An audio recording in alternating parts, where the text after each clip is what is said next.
Cara agar terhindar dari fitnah Dajjal. Keluarnya Dajjal merupakan satu perkara yang pasti.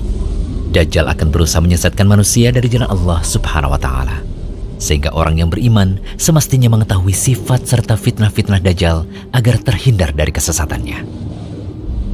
Pengetahuan tentang kiat agar kita terlindungi dari fitnah Dajjal sangatlah penting, karena kita semua menyadari bahwa saat ini kita hidup di akhir zaman. Siapa saja yang nanti akan bertemu Dajjal, bisa saja ia akan terpedaya oleh fitnahnya dan menjadi pengikutnya. Nabi SAW telah menunjuki pada umatnya mengenai apa saja kiat untuk membentengi diri dari fitnah Dajjal. Beliau telah meninggalkan umatnya dengan penjelasan yang amat jelas, karena fitnah yang satu ini adalah sebesar-besarnya fitnah yang ada hingga akhir zaman. Bahkan setiap Nabi selalu memperingatkan dari fitnah ini, terkhusus Nabi Muhammad SAW sebagai penutup para Nabi. Melanjutkan pembahasan serial Dajjal sebelumnya, berikut kami ulas cara untuk menghindari fitnah Dajjal. Pertama, berpegang teguh dengan ajaran Islam. Modal utama untuk menghadapi fitnah Dajjal adalah dengan mengenal ajaran Islam dengan benar, terutama lebih mendalami nama dan sifat Allah. Karena dengan mengetahui hal ini, seseorang pasti tidak akan tertipu dengan tipu muslihat Dajjal. Dajjal itu manusia biasa yang butuh makan dan minum, sedangkan Allah tidak demikian. Dajjal itu buta, sedangkan Allah tidak.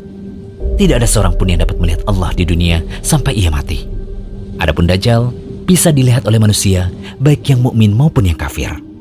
Oleh karena itu, ini merupakan isyarat akan pentingnya iman, apalagi dengan mengenal serta memahami nama dan sifat Allah.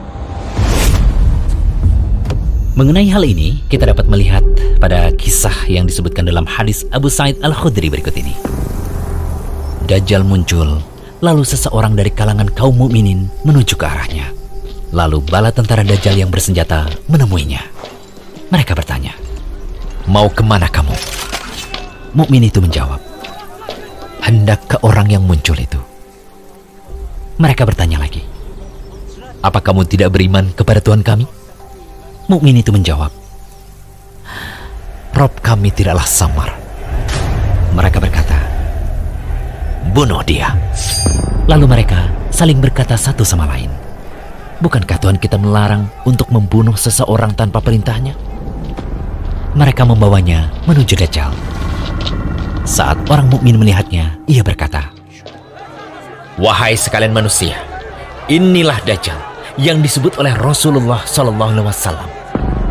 Lalu Dajjal memerintahkan orang itu untuk dibelah. Ia berkata, "Ambil dan belahlah dia." Lalu punggung dan perutnya pun dipenuhi pukulan. Kemudian Dajjal bertanya, "Apa kamu tidak beriman kepadaku?" Mukmin itu menjawab, "Kamu adalah Al-Masih, pendusta." Lalu Dajjal memerintahkannya untuk digergaji dari ujung kepala hingga pertengahan antara kedua kaki. Kemudian Dajjal berjalan di antara dua potongan tubuh itu, lalu berkata, "Berdirilah." Tubuh itu pun berdiri. Selanjutnya, Dajjal bertanya kembali kepadanya, "Apa kamu beriman kepadaku?" Ia menjawab, "Aku semakin mengetahuimu." Kemudian orang mukmin itu berkata, "Wahai sekalian manusia, sesungguhnya Dajjal tidak akan bisa berbuat seperti ini lagi kepada siapapun setelah aku." Lalu Dajjal mengambilnya untuk disembelih. Tetapi Allah menjadikan anggota badan yang berada di antara leher dan tulang belakang itu seperti tembaga atau perak, sehingga Dajjal tidak mampu membunuhnya. Kemudian Dajjal memegang kedua tangan dan kakinya, lalu dilemparkan. Orang-orang mengiranya dilemparkan ke neraka, tetapi sesungguhnya ia dilemparkan ke surga. Setelah itu Rasulullah SAW bersabda, "Dia adalah manusia yang kesaksiannya paling agung, di sisi Rabb seluruh alam. نعم الثواب وحسنت مرتفقا. Kedua, berlindung pada Allah dari fitnah Dajjal, terkhusus dalam sholat. Dari Abu Hurairah radhiyallahu anhu, Rasulullah SAW bersabda, jika salah seorang di antara kalian melakukan tasyahud, mintalah perlindungan pada Allah dari 4 perkara. Allahumma inni a'udzubika min adzabi jahannam wa min adzabil qabr wa min fitnatil mahya wal mamat wa min syarri fitnatil masihid dajjal. Ya Allah, aku meminta perlindungan padamu dari siksa jahanam, dari siksa kubur, dari fitnah hidup dan mati, dan dari kejelekan fitnah Al-Masih Ad-Dajjal. Alhamdulillahilladzi anzala ala abdihil kitab wa lam yaj'al lahu 'iwaja. Ketiga, menghafal surat Al-Kahfi. Nabi SAW telah memerintahkan untuk membaca awal-awal surat Al-Kahfi agar terlindungi dari fitnah Dajjal.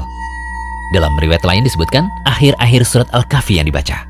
Intinya surat Al-Kahfi yang dibaca bisa awal atau akhir surah. Dan tentu yang lebih sempurna adalah menghafal seluruh ayat dari surah tersebut. Dari Abu Darda, ia berkata bahwa Nabi SAW bersabda, barang siapa menghafal 10 ayat pertama dari surat Al-Kahfi, maka ia akan terlindungi dari fitnah Dajjal. Hadis riwayat Muslim. Dari An-Nawas bin Sam'an, ia berkata bahwa Rasulullah SAW bersabda, barang siapa di antara kalian mendapati zamannya Dajjal, bacalah awal-awal surat Al-Kahfi. Hadis riwayat Muslim. Dalam hadis lain juga disebutkan dari Abu Darda, ia berkata bahwa Nabi SAW bersabda, barang siapa membaca 10 ayat terakhir dari surat Al-Kahfi, maka ia akan terlindungi dari fitnah Dajjal. Hajjaj berkata, barang siapa membaca 10 ayat terakhir dari surat Al-Kahfi. Hadis riwayat Ahmad. Syekh Shu'aib Al-Arnaud mengatakan bahwa hadis ini sahih. Imam Nawawi rahimahullah berkata, kenapa yang dianjurkan untuk dibaca adalah surat Al-Kahfi? Karena di awal surah tersebut terdapat ayat-ayat yang menakjubkan. Siapa yang mau merenungkannya, niscaya ia akan terlindungi dari fitnah Dajjal. Di dalam surah Al-Kahfi, sungguh banyak kisah-kisah yang dapat dijadikan ibrah. Mulai dari kisah penghuni gua, kisah Musa dan Khidir, dan kisah Dzulqarnain, juga terdapat penetapan hari kebangkitan. Oleh karena itu, sudah sepantasnya surat ini dibaca, difahami maknanya, dan lebih baik lagi dihafalkan. Keempat, menjauh dari Dajjal. Saat Dajjal keluar, jangan sesekali mencoba mendekat. Meski kita memandang ilmu dan iman sudah dirasa cukup. Karena bisa jadi seseorang menyangka bahwa ia memiliki iman yang kokoh, namun ia terperangkap syubhat Dajjal. Lalu akhirnya ia pun menjadi pengikut setianya. Dari Imran bin Husain, ia berkata bahwa Rasulullah SAW bersabda, barang siapa mendengar berita kemunculan Dajjal, maka menjauhlah darinya. Demi Allah, ada seseorang yang mendatangi Dajjal, dan ia mengira bahwa ia punya iman yang kokoh. Namun malah ia yang menjadi pengikut Dajjal, karena ia terkena syubhatnya ketika Dajjal itu muncul. Hadis riwayat Abu Daud dan Ahmad. Syekh Albani mengatakan bahwa hadis ini sahih. Semoga pemaparan kami ini bisa menjadi peringatan serius bagi kaum muslimin untuk benar-benar memperbanyak amalan-amalan tadi agar kita diselamatkan oleh Allah dari fitnah Dajjal. Nantikan pembahasan serial Dajjal berikutnya hanya di channel Rumaiso.com. Jangan lupa kunjungi Rumaiso.com, update setiap hari, insya Allah.